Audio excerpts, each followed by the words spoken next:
Thanks for downloading this episode from Teachers Talk Radio. You can find the full schedule and listen back to all our shows at ttradio.org. Enjoy the podcast. Hello and welcome to the Late Late Show with myself, Lee Pace. If you're listening live, great to have you on board. If you're listening later, still great to have you on board as well.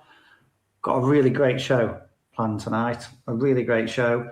One show I've wanted to do since I agreed to be a host, because I think it produced so much debate, and hopefully I want to do the show because I want to learn from real experts and people who have a lived experience completely different to mine. So the title of the show, as you'll know, is What is the School to Prison Pipeline?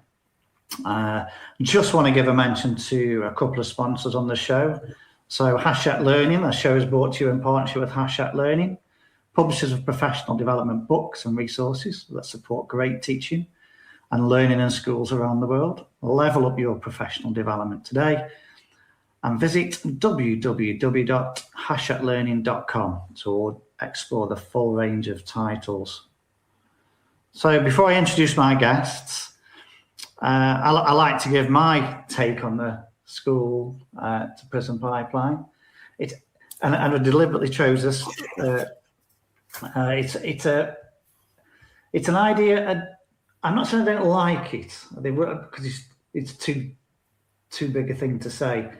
I don't like the fact that it includes the word school. I think that bothers me because I work in a school. I'm a leader in a school. And I think it's really, really simple to say they just go. And I'm learning more all the time because I've already had conversations with these two amazing guests. So I think it oversimplifies it. I think there's so many factors why people find themselves in a prison, which I find incredibly sad. But I think tonight's show is about exploring that idea of the school to prison pipeline, but also thinking about what we can do as an education system and schools, because I think the two things are kind of different, really, to make it better, to give youngsters a much better chance. But before I talk too much and hopefully do a little bit of challenging, I want to let my guests introduce themselves. So if you don't mind, Graham, can I start with you, please? Yeah, of course you can. Thanks, Lee.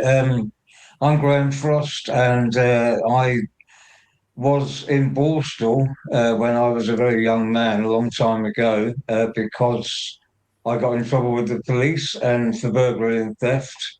And then many years later, I found myself actually starting a community interest company called Heart Shaped Decisions about 3 or 4 years ago, which has led me into working in prisons with men who are doing, different lengths of sentences. I haven't worked with any women, and I also work with a charity which helps people when they come out of prison. And so I've probably worked with around about 200 men in prison over the last 3 or 4 years, and I have formed some opinions, about and spoken to quite a few people who've committed a lot of different sorts of crimes.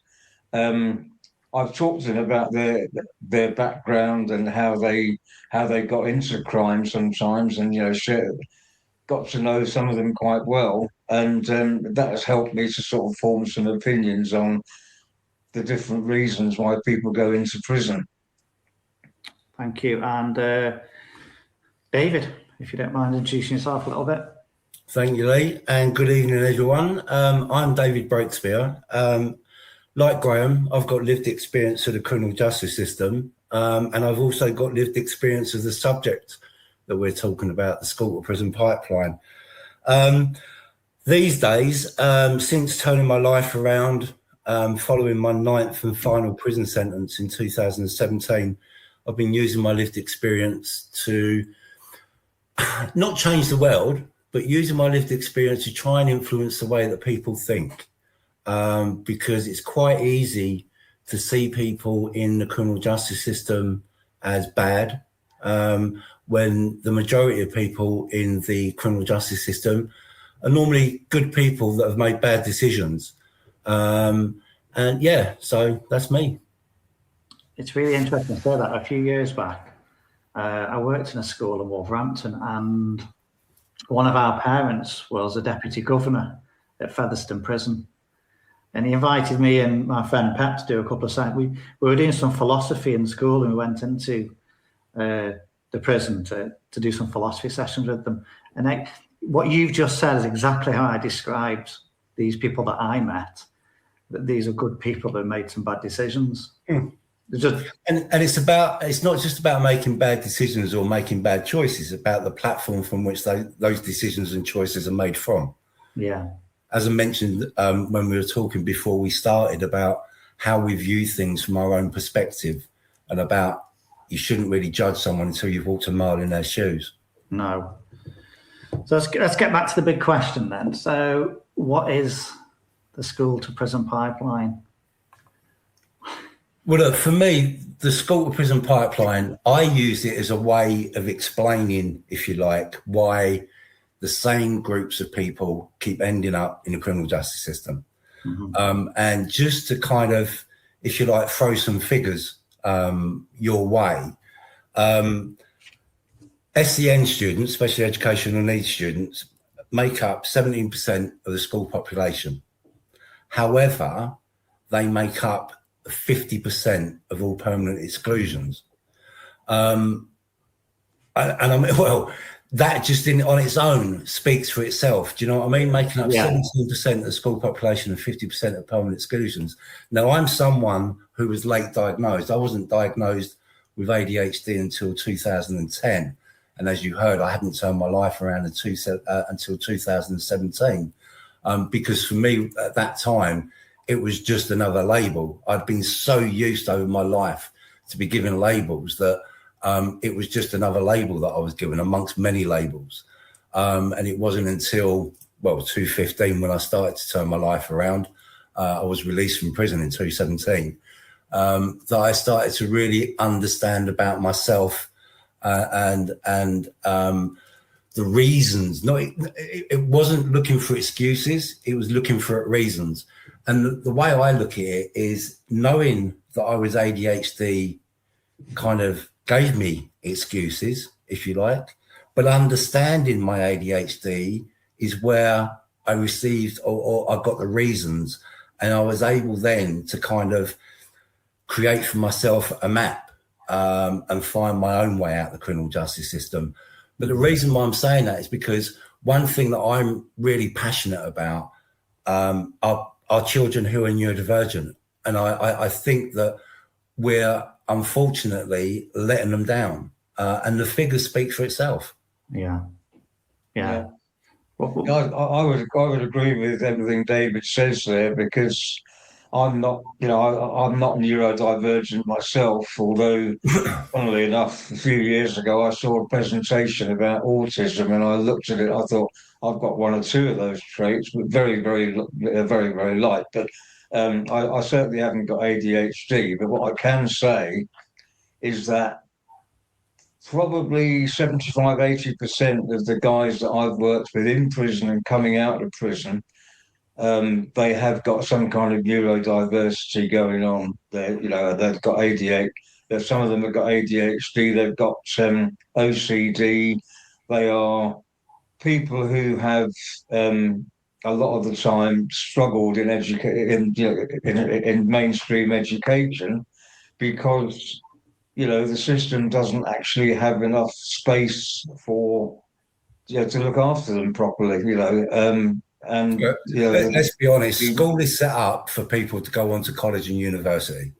That's what it's set up for. And then obviously people then can go on to work. It's the universities that set the exams, isn't it? It depends. I think you've got the qualifications commission and people like that are different. I mean, for GCSEs, are different companies that set the exams, like EdExcel and people like that. I just wonder if, I do not wish to place the blame on individual teachers, because I know quite a few teachers and they all work very hard and they all mean extremely well. Yeah. But I mean, I'll just ask the question: Are there any teachers who are actually neurodiverse themselves who can understand neurodiverse kids? I don't know the answer to that. No. Just to try and play a bit of devil's advocate, or from a place of naivety, really, I suppose.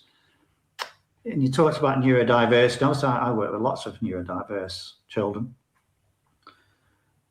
How does the system let them down that leads them to perhaps a life of crime? Because for me, once a child misbehaves at school, we spoke about inspections, or you mentioned about someone coming into school for a couple of days.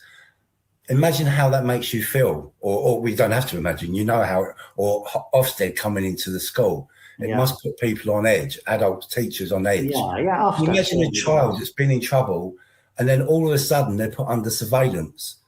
And it seems as if they're always under surveillance. And this isn't about children being defiant or children being disobedient, I suppose is another word. It's about them it's about what's going on the inside, not what we're seeing as adults. Yeah. It can mean that a child is overwhelmed. It can mean that a child is masking. Do you know what I mean? There's so many different things that it could be, but it seems as if straight away we're going to persistent and disruptive behaviour. Yeah. And one of the things we've done at our school, we started a couple of years ago. We worked with a company called Trauma Informed UK, and it covered all sorts of things. Obviously, the trauma and the adverse childhood experiences. But we touched on neurodiversity and things like that. And I think where it's really helped me as a professional, I know it helped my colleagues, is, and I think we mentioned your TED talk, didn't we, David? I'm sure it is that you mentioned what it does is when we're faced perhaps with that sort of defiant behaviour, or the behaviours we don't want, or behaviours that perhaps we would see as fall below expectation, we do take a step back. I think it just helps us to think, right, there's a circumstance behind this, rather than, because, we as teachers, we're only human, aren't we, as teachers? So I think that's helped. That has helped. The problem is as well, there's too much inconsistency. It's like, there's a head teacher in a school, it was in the press, I think last year or the year before, a child was caught bringing a knife into school, and he brought the knife in to show his mates. There was nothing, there was no intention behind it, if you like, no violent intention behind it. Any other school, he would have probably been excluded, but they kept him in school and they was able to educate him about why carrying knives is wrong. Yeah. And the child went on to secure top grades in GCSEs. Yeah. So it's like a sliding doors moment, isn't it? That headmaster could have quite easily excluded him, and yet he didn't, educated him in what he had done wrong, but hadn't punished him and given him the opportunity to kind of, get on with his life rather than have to survive for the rest of his life. Because the thing about exclusions is you're not just being excluded from school, you're being taken away from positive role models. You're being taken away from adult role models. And the chances are, for me, anyway, years ago, the only people that I was able to hang around with are other kids that were excluded from school, or adults that weren't working and were involved in a life of crime. So those people become my role models because I was so much spending time out of school. Excuse the dog, sorry. Let me mute that while I shut it up. Now, I've got there's a comment, I think it's coming from LinkedIn, as Dr. Wayne Reed, and it's kind of put like a suspension. Oh yeah, I can see on the suspension, repeat suspension, permanent exclusion, PRU, which is pupil referral unit, alternative provision, low attainment, NEAT, youth justice contact. So you kind of like that slippery slope, and like you just said, that sliding doors moment. That would have been that first word. Yeah, and to me, what that shows is that unmet needs are being punished. Neurodivergence is being managed through exclusion. Vulnerability is being reframed as risk. And like I said, the education ends just as the surveillance side of things begins. Yeah. I mean, there's pressures from everywhere. So, I mean, again, just to try and pose a challenge, what about how would you tackle? How would you respond to a parent that said, I don't want my child in a class with children like that? That do you know what? That sounds so Old Testament, doesn't it? Let's sacrifice the few to save the many. Yeah. I mean, I think, you know, your child should miss out because it's interrupted my child. Well, how about understanding the behaviour of the child is? And look, at the end of the day, before we go any further, I do not blame teachers because I think teachers do an incredible job. They're overworked, they're underpaid, they're under a hell of a lot of stress because they're having to meet these KPI targets and these league tables. So I do not blame teachers, and I don't expect teachers to become experts in neurodivergency. I don't expect them to become experts in ACEs. I don't expect them to become experts in anything other than what it is that they're teaching and be allowed to teach. It's the system. Yeah, that's where it goes. It's the system. It's a system that needs reforming. We don't off-rolling exists because school league tables exist. If we didn't have school league tables, I doubt if schools would be excluding half the children that they're excluding. Yeah, that's absolutely true. Yeah, I mean, I think I got into trouble when I was the first time I ever got into trouble with the police. I was actually 11 years old. I was very compliant as a child because I had to be, because I was brought up in a very strict religion, and so you know, at the age of 11, I rebelled by going shoplifting in Woolworths, and in those days. And I actually got arrested and put on probation for shoplifting in Woolworths at the age of 11. Yeah. Woolworths was great for nicking as a kid, wasn't it? I mean, but, you know, and I've actually asked many people the question, I do talks and that kind of thing. People say to me, you know, and that wouldn't happen now. If you're arrested at the age of 11, you wouldn't get put on probation for shoplifting, and well, Woolworths doesn't exist anymore, but you wouldn't get put on probation. And then my family kind of ostracized me. And that was the beginning of the sort of rebellion that ended up with me leaving home at the age of 17 and then getting into bad company and getting done for burglary and theft. And that's what got me into Borstal. So, you know, you don't know what is going on in a young person's life until you get to know that young person. Yeah. And when I was at school, you know, I was very compliant. I just used to sit there and do what I was told, because it was in the days, you know, I went to school in the 60s and early 70s. And you had to be compliant at school, otherwise you got stuff thrown at you, or you know, there was still corporal punishment. I never got the cane. But I was sent to the headmaster's office once, and I was literally terrified. I thought, that's it, I'm going to get the cane. I didn't, but that was enough to make me compliant. But then, funnily enough, there was one, and I always say this, you know, if ever I talk to teachers that I know, I always say there was one person in my secondary school in London, because my family moved from Essex to London, which was quite a culture shock in those days. And I'm glad it happened, because it actually transformed my life. But there was one teacher who kind of took me out. Well, she wasn't a teacher, she was actually the school librarian, who took me under her wing. And I know, Lee, we've had conversations like offline about, you know, there's a young person that comes and sits in your office and talks to you at lunchtime. Yeah. And, you know, you've built kind of a rapport with that young person. And I think it's important, kind of outside of the teaching relationship, if you see a young person, you think that young person's struggling, to try and maybe, you know, build some kind of rapport with them so they trust you enough to talk to you about whatever's going on in their life. Yeah. And I know you do that. And I'm sure many, many teachers and teaching assistants do it. And indeed, librarians. It was a librarian who was almost like my saviour. And she said to me, come come and work in the library, come and volunteer and I went and volunteered in the library. Actually, to get out of PE because I hated PE.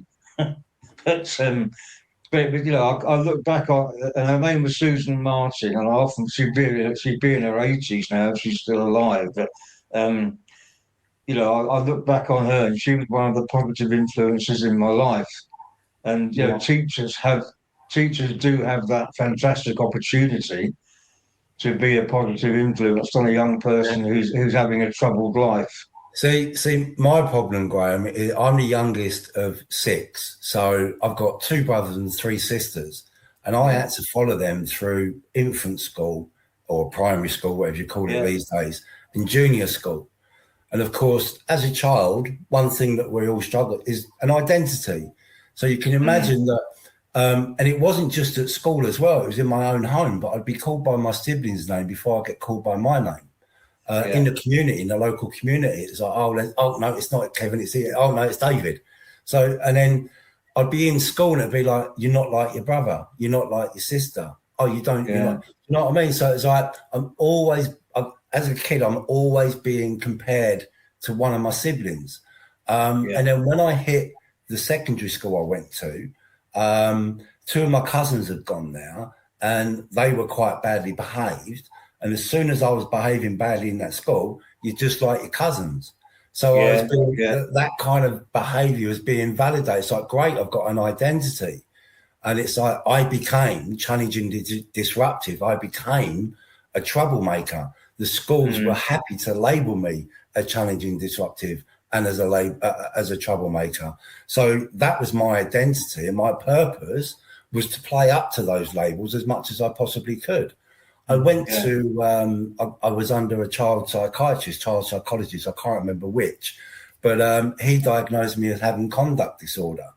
And it was like, it was another label to play up to. Do you know what I mean? I was a class clown already.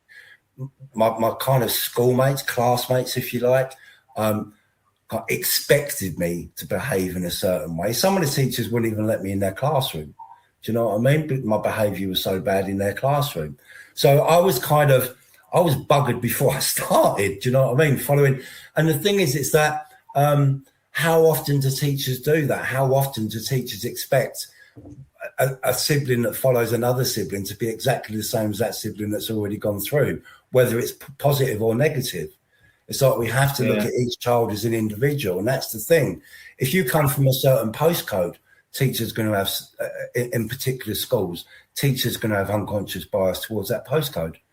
There's probably teachers that are going to have unconscious bias towards colour, race, religion, gender, even these days. So there's a lot of unconscious bias, I think, that needs to be addressed as well in our schools. Yeah, we all carry unconscious bias. We've got to admit that we carry unconscious bias.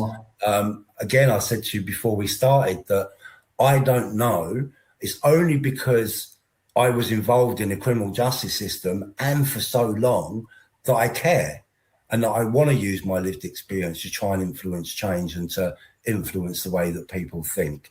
But if I hadn't been involved with the criminal justice system, would I be someone that would be directed by, would I have a set of blinkers on and be directed by the media headlines? And that would be how I saw the criminal justice system from the perspective of a Daily Mail headline, if you like. And no one wants that perspective. However, I can't say that I wouldn't have had that perspective because I don't know do you know what I mean? I don't know what my perspective would have been. Yeah. It's only because I spent so long in the criminal justice system that I have that perspective. And again, I don't do it because I'm wrong. Do you know what I mean? It's like I'm doing it for a reason. I'm sharing my lived experience because of all the people, and Graham mentioned it earlier, all the people that I've met in prison, in the roles that I've covered in prison. Since I've been out, I've gone back into prison over the years as well, talking to the lads. It's the same old story, time after time after time after time. And there's I don't think we mentioned it, but I'm also not bad for someone kicked out of permanently excluded at 14, but I'm now studying for a master's in applied forensic psychology. And I don't believe that's the potential that's only just come to me late on in life. I think that was a potential I've had all my life because I've always enjoyed education It was the school system that I had an issue with. Yeah. We've got a I question. think we want teachers to understand. It's like when we're at school, or sorry, not teachers to understand, but governors, management, the system to understand that when you exclude a child from school, you're throwing them with the wolves. Yeah. A question from Tom, who you met earlier. I'll put it on there. It says, when does responsibility for one's personal actions and choices start? But again, with respect to choices, it comes from what platform you're making those choices from. Now, if we're taking, let's take shoplifting for argument's sake. Graham mentioned it there. Let's take a single mother struggling on benefits, has got 2 kids, the dad's left or he's in prison. So if he's in prison, she has to help him out with money as well. And she goes to the shop and she nicks some food for the child to eat. All right. That's the choice that she has to make there. Now, obviously, if she got caught, she'd be arrested.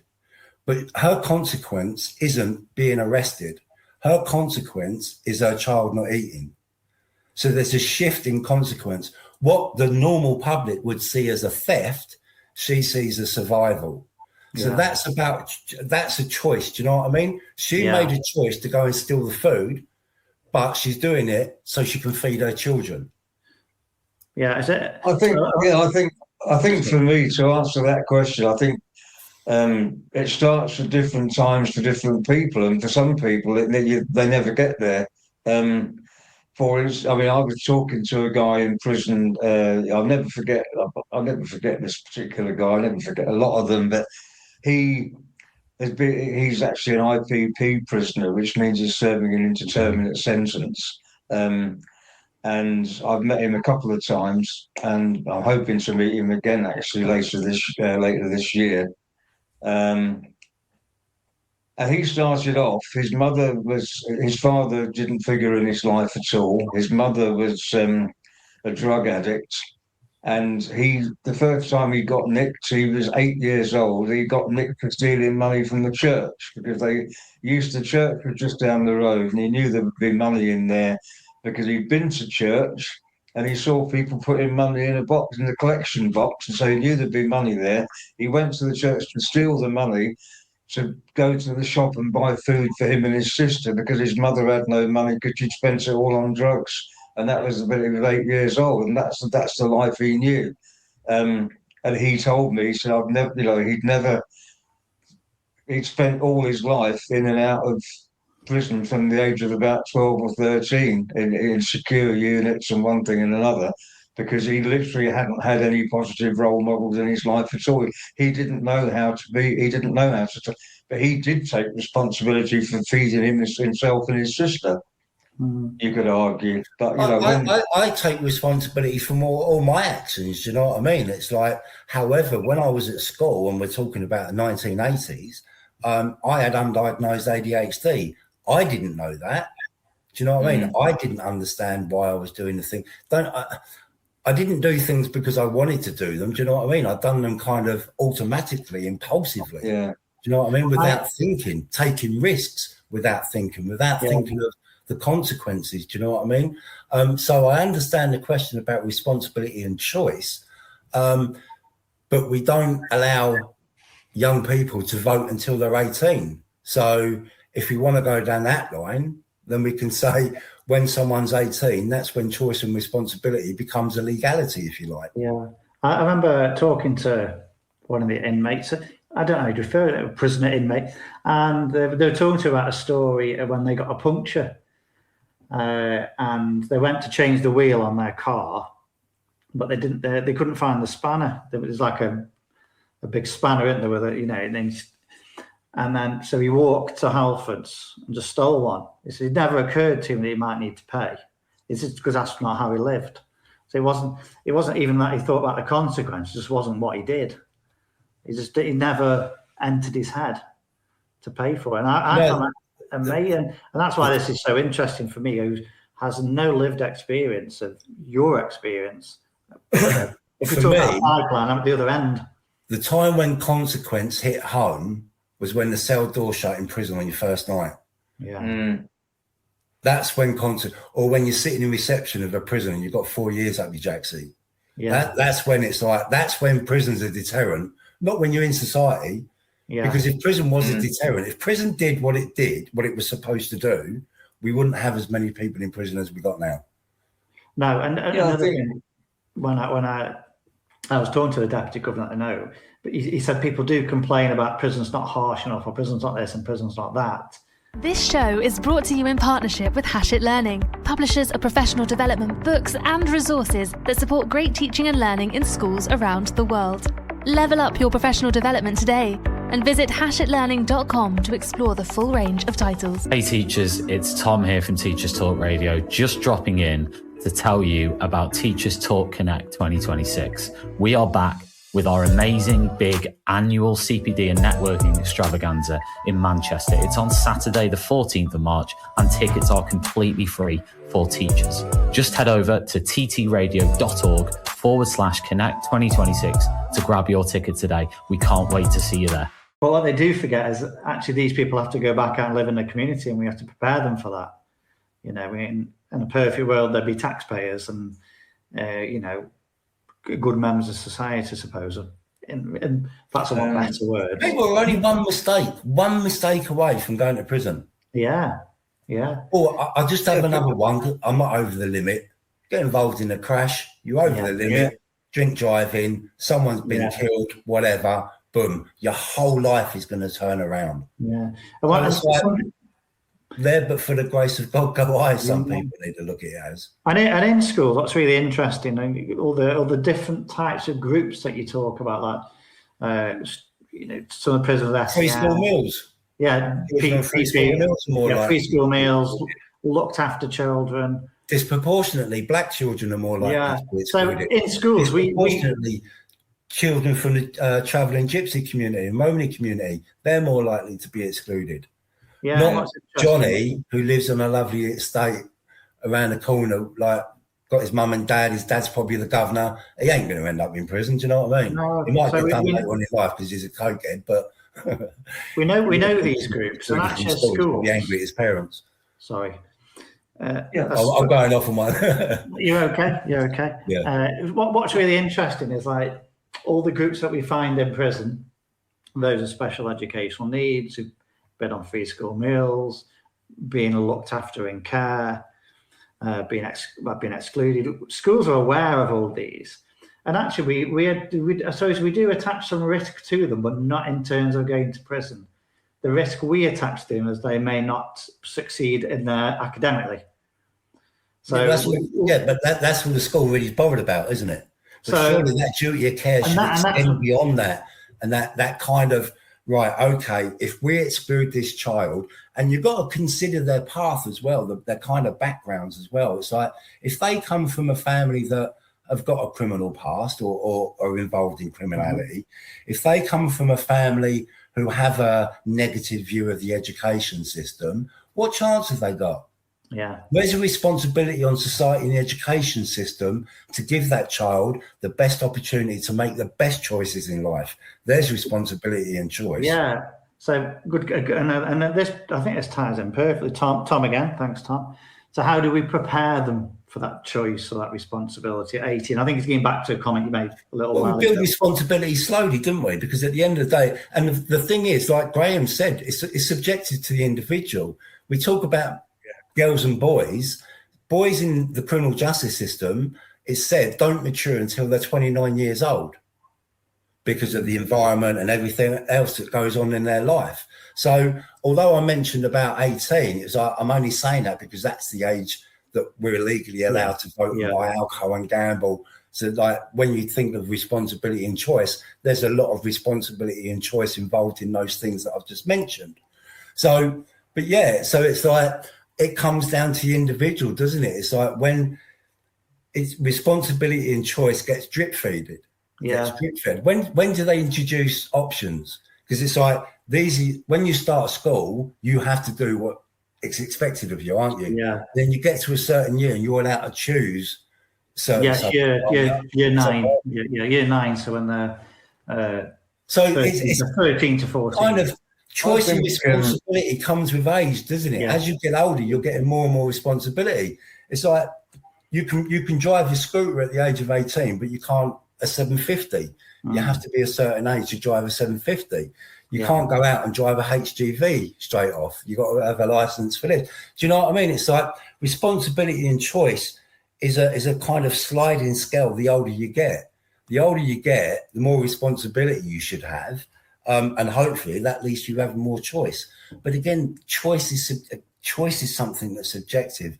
It's about what kind of choice and opportunity that child potentially has. Yeah. And again, if he's coming from that kind of disadvantaged, socioeconomic, whatever background, then his choices are going to be a lot less limited than someone else's choices. Yeah.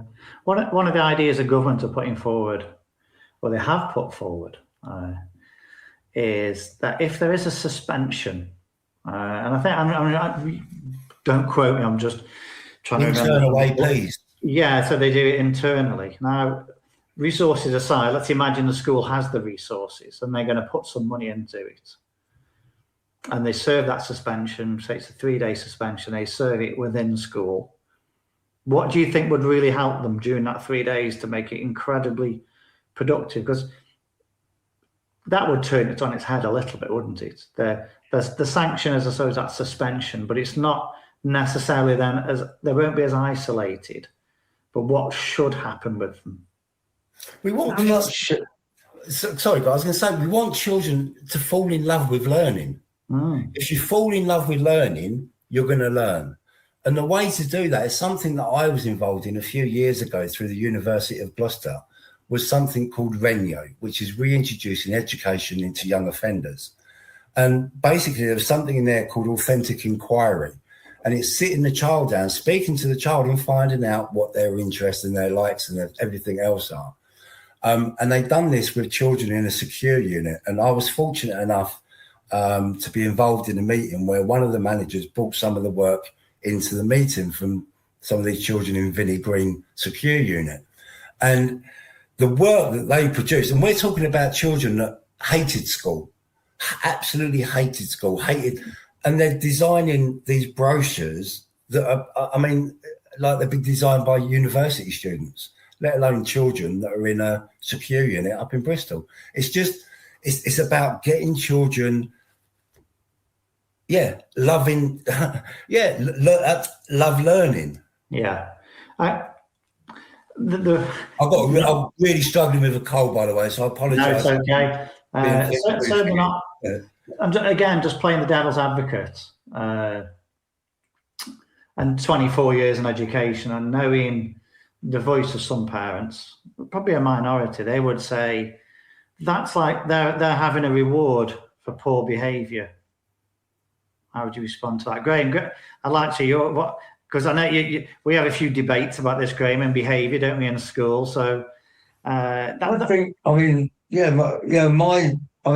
to my own lived experience, and I, as a child and even as a young adult, going back to this whole question of responsibility, I think a lot of it comes down to confidence and self-esteem, because I know that I didn't have any confidence or self-esteem at all when I was growing up. I was just literally, because I wasn't encouraged to have it at home, and really I don't think I was encouraged that much at school. I think we need to try and build young people up, and if they do, because some young people are going to struggle. I've only ever any good really at one subject at school, and it was English. I excelled at English. I loved reading. I loved writing. I still do love reading and writing. Anything, in years that I've sort of come afterwards, I've got more into history and a little bit of geography and that kind of thing. But I wasn't. It wasn't made interesting. How can we make education more interesting and engaging? How can we make young people, like you say, love learning? Maybe not everybody is going to love every subject. I was never going to love maths. My partner, on the other hand, loved maths and hated English. And she's ended up doing a job that involves a her love of maths, and she can sort out a mathematical problem. Whereas I've always done things that have involved English, either speaking or writing or whatever. But for me, it's really about trying to. Education should be about trying to get every young person to be the best that they can be at whatever their talent is, whatever their skill is. Because you cannot turn every young person out to be the same. No. Are you suggesting that's what schools are, aren't they? And not only are they one size fits all, but they're also designed for neurotypical. Yes. School isn't designed with neurodivergency in mind, the same as the criminal justice system, courts, police stations, prisons. None of it are designed with neurodivergency in mind whatsoever. It's all designed by neurotypical for neurotypical. So if you've got a child going to school with undiagnosed neurodivergence and no one knows about that neurodivergence, they're going to struggle in school. So for me, one of the best things that schools can do is screen at an early age and continue screening. I'm no expert, but I'm sure there are periods through a child's life where screening could take place to try and unearth that any neurodivergence that may be sitting there. And not only will that give that child the best opportunity in life, it'll give the school the best understanding of that child to give him the best education in life as well. But again, it's not teachers. It's like teachers need help. They need support. Yeah, of course. Teachers are there to teach. It's that simple. Do you know what I mean? You wouldn't run into a hospital to get a surgeon to go and change a tyre. Do you know what I mean? No, I get a mechanic. You wouldn't ask the mechanics to go and do a heart surgery on your missus. Yeah. You'd get a surgeon to do it. Do you know what I mean? So teachers are there to teach. However, there needs to be a lot more support around those teachers for the children that not only is great for the children, but is also great for the teachers as well. Yeah. And that hopefully would lead on to more teachers being retained. I can imagine a lot of teachers smiling when you said that we're here to teach. Well, you are. And having that support around us. You go to school, you go to college, you go to university, the main path into teaching, to teach. Do you know what I mean? You don't do 10 years of studying to become a doctor to then become a fisherman. Do you know what I mean? No. You do it so you can teach. Yeah. You don't do it so you can diagnose children. You don't do it so you can be a mental health expert to a child. You do it to teach. But that doesn't mean to say that those resources should not be available in schools for children. Yeah, it would be good. I'm just going to do... It costs £300 million now to build a prison. Imagine investing that now into schools. Yeah. The impact that would have in 5 years' time, 7 years' time, would be massive. That's one prison's worth of money. That would probably shut 3 prisons. Do you know what I mean? Yeah. We need to invest in our children so we can protect our future. Otherwise, we're going to end up with a prison population of about 150,000 in another 10, 15 years. Yeah.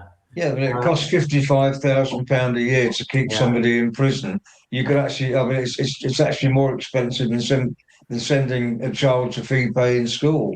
You could sort out the homeless situation by paying people's rent. Do you know what I mean? It's like it's give someone some like get involved in criminal justice system, give them 30 grand. Be a lot cheaper. Do you know what I mean? With 30 grand, they might be able to build something.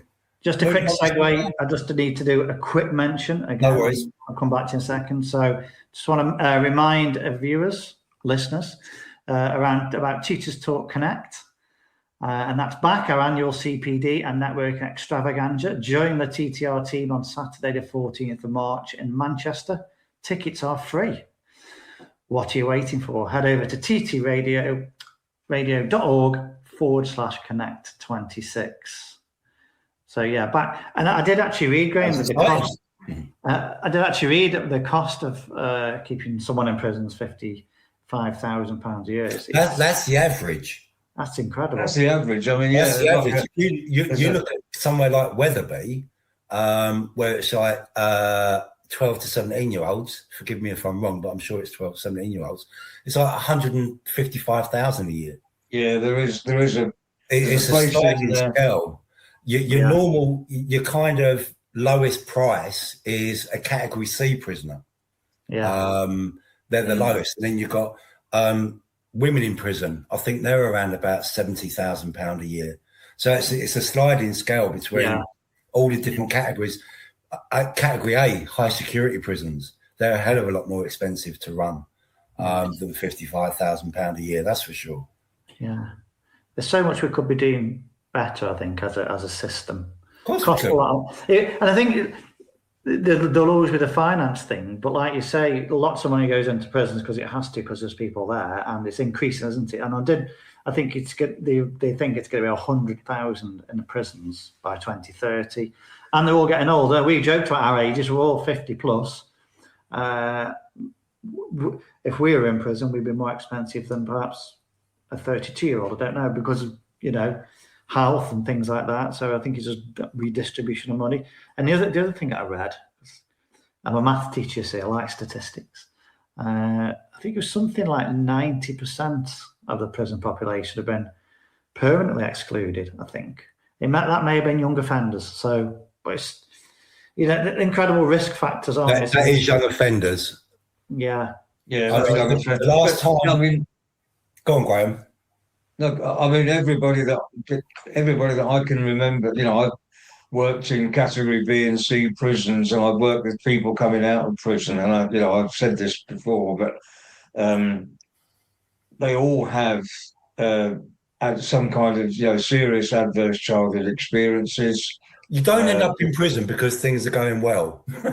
No, you absolutely don't end up in prison because things are going well. I mean, even when I was in Borstal, the lads I was in Borstal with, most of them had some kind of adverse childhood experiences weren't even talked about in the 1970s. I mean, the first research on ACEs didn't come out until the 1980s. And, I've done training on adverse childhood experiences. I know a little bit about it. And there are about 7 or 8 different adverse childhood experiences that are categorised as that. Yeah. And people that are in prison have normally experienced 3 or 4 of them. I personally had 3 different, and I had a reasonably. Everybody would have said, "Oh, he's had a reasonable upbringing." But if I went back into my family history, there was a lot of mental health problems that weren't even recognised in the day, because my mother grew up in a very unusual situation, and it affected her mental health for the rest of her life. And then I left home when I was 17, and that made her worse, and that affected the rest of my siblings. You're the youngest of 6, David. I'm actually the eldest of 6. So so I was supposed to be the role model for the other 5, and I was actually the black sheep of the family, and I was the one that got everything wrong. So because I didn't stick to what was expected of me.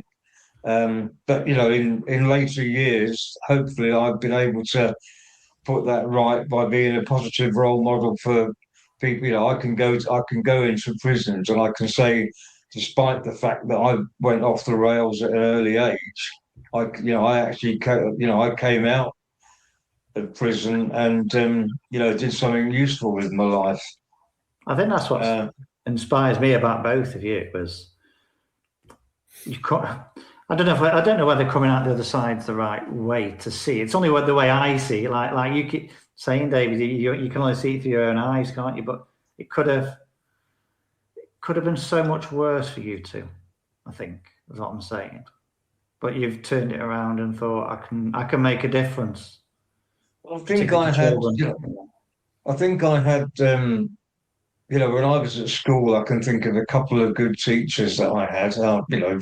I had very good primary school teachers, and I didn't realise that at the time. I had 2 very good teachers in primary school, and 1 or 2 including the librarian that I spoke about before, in secondary school. But then when I was in Borstal, there was a couple of officers in there that actually took an interest in me, and you know, they one of them actually sat me down one day and said, you know, what are you doing with your life? You're not a criminal. And that was probably, in all honesty, going back to the question about responsibility. So I was like 19 or 20, and I suddenly thought to myself, it's actually up to me to change my life. And luckily it happened to me at that age and not maybe 20 or 30 years later, because I could have carried on following. What happened to me. I could have carried on, following the bad people. I mean, I got into trouble because somebody else suggested to me that it would be a good idea to start burgling hotel rooms and nicking travellers' checks. You know, when I was 18, I was a very impressionable and naive 18-year-old, 18-year-old, and I needed to stop following the wrong people. Fortunately, I learned that lesson, and you know, hopefully I've been able to give something back now by helping other people to maybe take a little bit of responsibility for themselves. But it has to be. I mean, I've spoken to guys very recently who are in their 40s, and they come out and they say, I'm absolutely fed up with going in and out of prison. I've got to do something with my life. I've got to change. But you know, they have to make that decision themselves. Nobody else can make it for them. Yeah, I think one of the things we do well at our school, so I'm really, really proud of, is we get to know the students as best we can. You know, and not because we have to, it's because we want to. You know, we're really lucky to work those sorts of staff, and you know, I think it's just as well as we teachers getting to know the students. I know I'm getting into teacher mode now and lecturing. Letting the students know you a little bit. Yeah. Perhaps don't take yourself too seriously. So So for example, you know, in our year 8s, the girls might have their hair combs out, and they shouldn't have their hair combs out in the classroom. Really, not really. They shouldn't. And I'll say, I'll take that off you, and I'll use it for my own hair, and just little things like that. They really respond to that. You can poke a bit of fun at yourself. You are human. I live in a community where I teach. And I bet there's a better outcome than just snatching it off of them. Yeah, definitely. And I think there you go. It goes all the way back to that. Not necessarily being trauma informed, but just seeing the situation perhaps in a different way. Just very slightly different. And it's a few years ago, and a boy was teasing me for being bald. And I say it because I really, really don't mind. But I'm also aware that some men don't, really, really bothers them. So I spoke to this boy. I said, I think it's really funny when you're teasing me and stuff like that.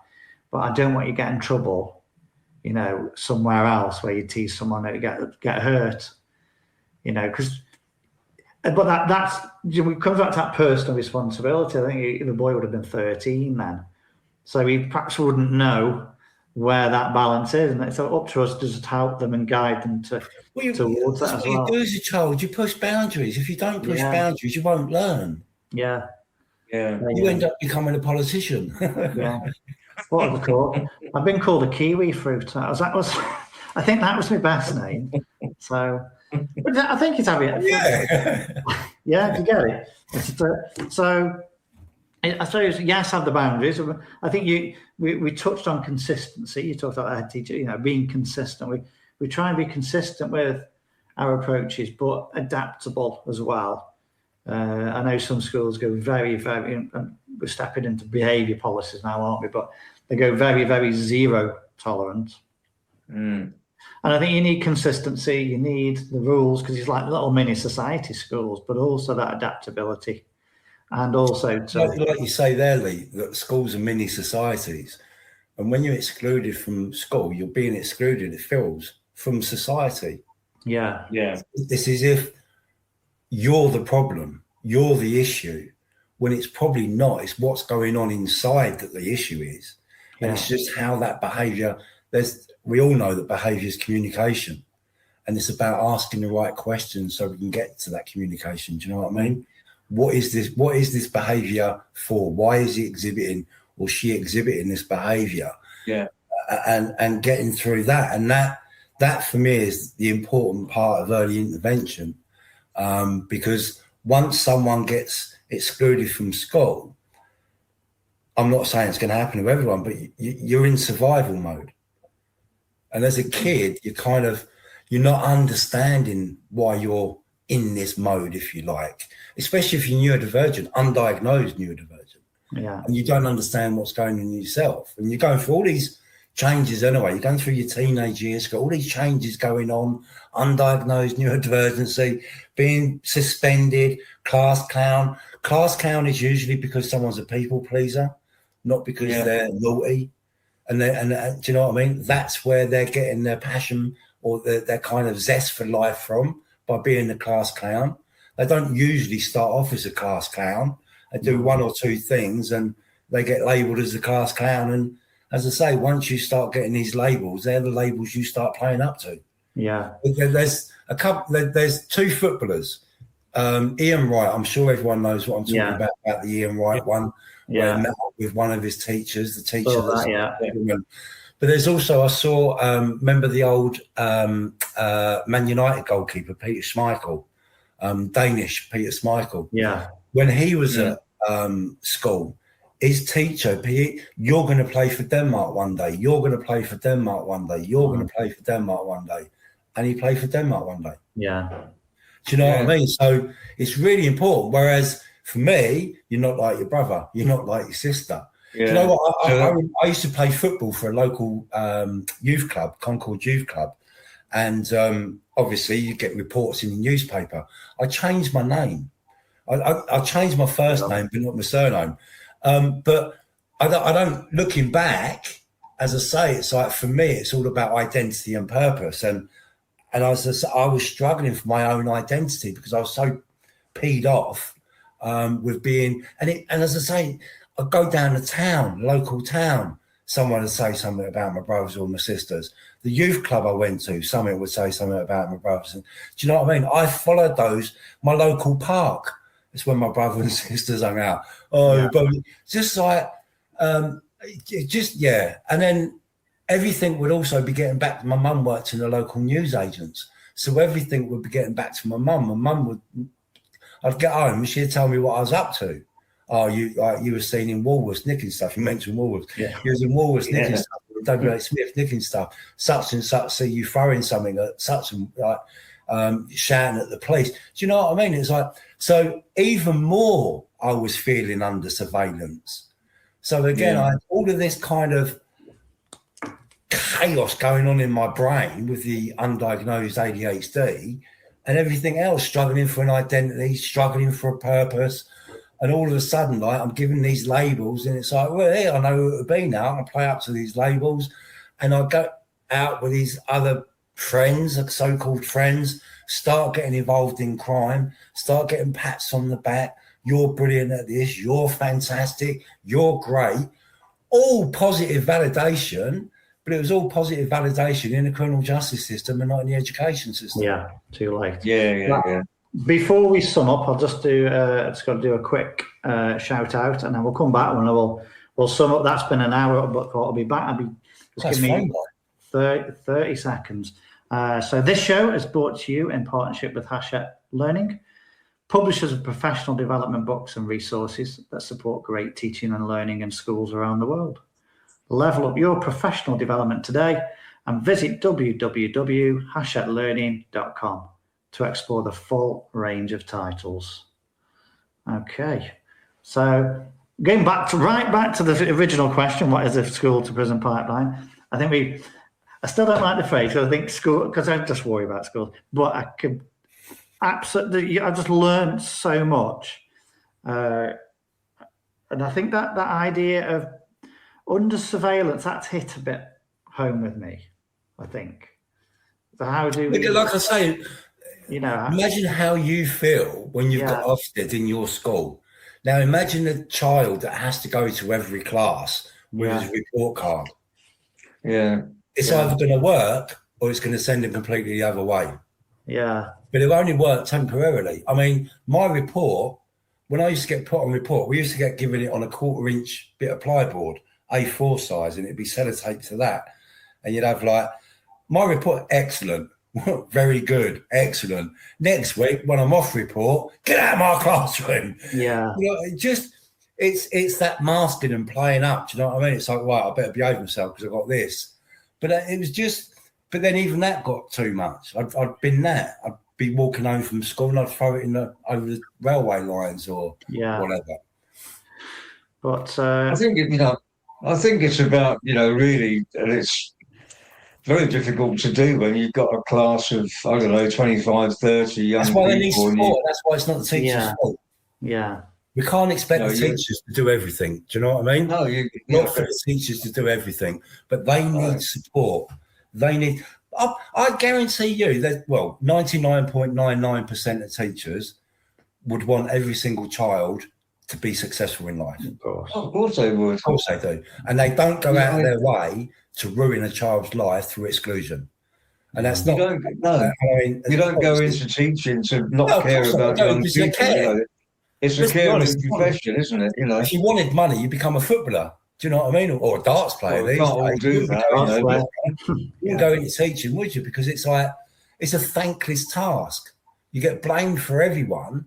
But then I honestly feel sorry for teachers. I don't feel sorry for the education system. I think the education system is failing not just our children, but also teachers. Yeah. Okay. And I think with that, we'll finish. But Graham, thank you very much. It's just been fascinating learning even more about you. I know I've known you for a few years now, but yeah, you just do incredible work, especially with the Release Mates. So look out for Graham and his work with Release Mates. I second that. Great work. Yeah, it's amazing Thank work. you. And, Thank you. Whilst in a perfect world, we never want to pick up the PCs, but you're making a difference. You're giving people a chance. And David, thank you as well. Thank you. Just thank you for agreeing to be on the show first. Thank you for providing a platform, mate. I'm just as grateful because without platforms like this, not only would I be talking in echo chambers, I'd be talking to a brick wall. Yeah. Do you know what I mean? Yeah. So it's nice to be able to have these sort of platforms so that I can speak to people that I wouldn't usually speak to. Yeah. And I've learned so much as well. I really have. Thank you very much. And I hope you've enjoyed the show, everyone. I know I have. Final thank you to Graham and David. Thanks all. See you soon. Thank you. You've been listening to Teachers Talk Radio. Tune in live and listen back at ttradio.org. We look forward to hearing from you next time on Teachers Talk Radio.